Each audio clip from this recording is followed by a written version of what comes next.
Attention! Transform! Jazzimus Writer Video Reviews. Hello, welcome to another Transformers review. This time it's going to be a little bit different because I learned what made me frustrated about me doing my reviews, and that is mainly the transformation sequence, or that ended up being too long.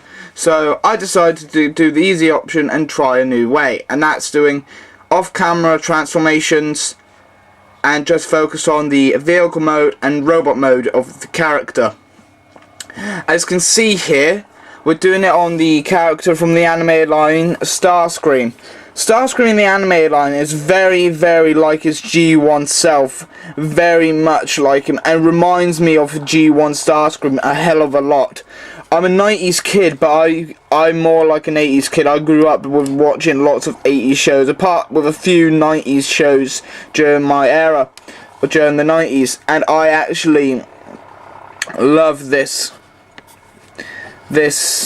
figure to bits.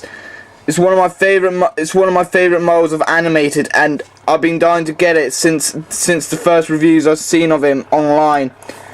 As you can see, he's a backwards jet that gives it a very much more angular-esque look to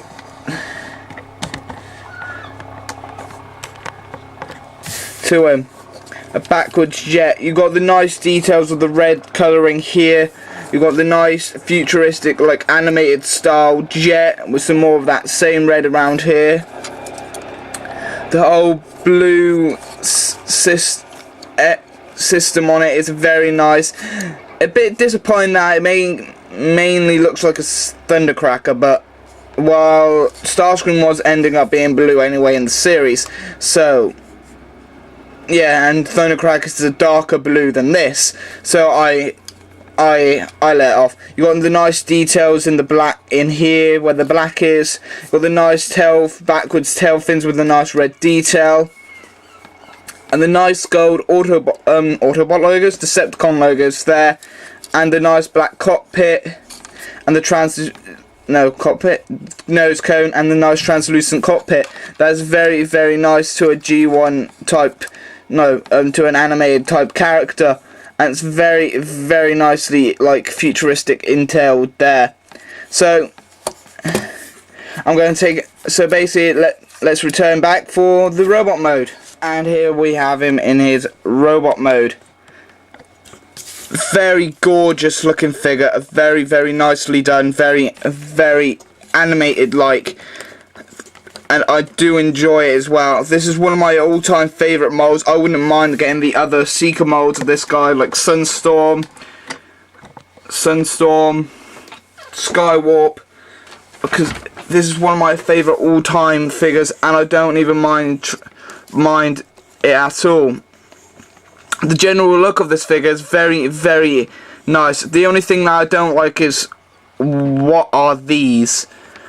I don't have a clue what they are. I never saw them on the show.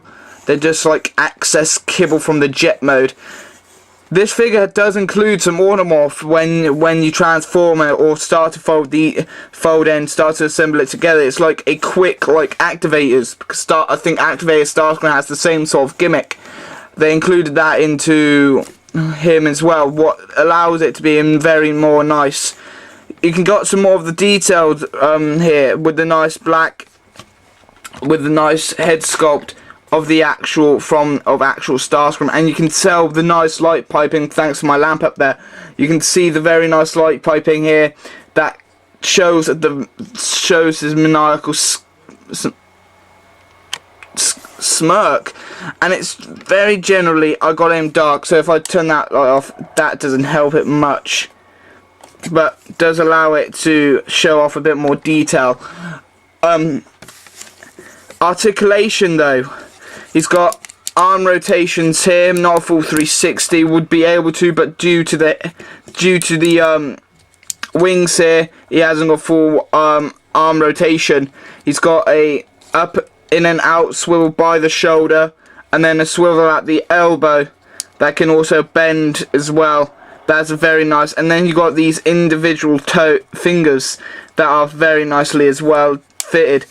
Along with that, you got the forwards, back, out in movement of the figure, and then the bends at the elbows and the rotation at the thigh or hip joint there. That's very nice. And then you got these nice little details here with the nice pivots, rotation on a ball joint feet. That's a very nice touch, and I do love, and I love animated. It reminds me of G1 quite a bit, with a different type of story though, like it's based in the future, like it's set into a different era of G1, and like that the history of G1 is part of the animated story. That is very nicely done.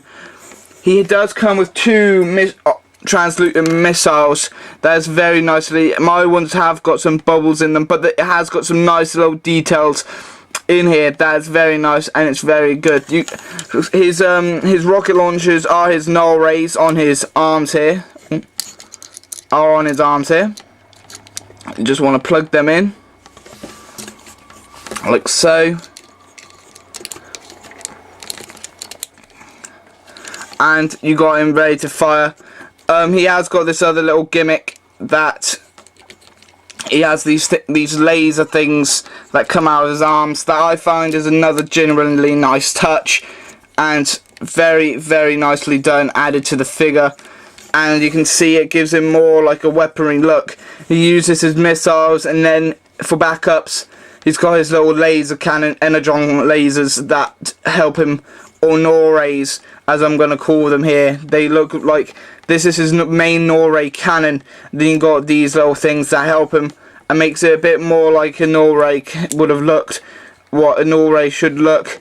And if you have it down, it just looks magnificent. If you don't want him to use his cannons, you can lift them up and that, but it doesn't suit him all that well. So do I recommend animated?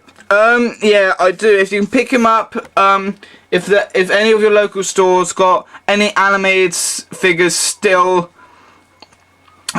on clearance or on sale for a cheap price, I say pick them up. I picked this up at Toys R Us, around about 20 quid, like £20, like it would be in anyway. And I do say I recommend this figure and soon enough, and I prefer this way of reviewing. So this is Jazzimus. I'm just a passing through Kamen Rider. Jazzimus Rider rolling out. See you for the next Transformers review. Bye.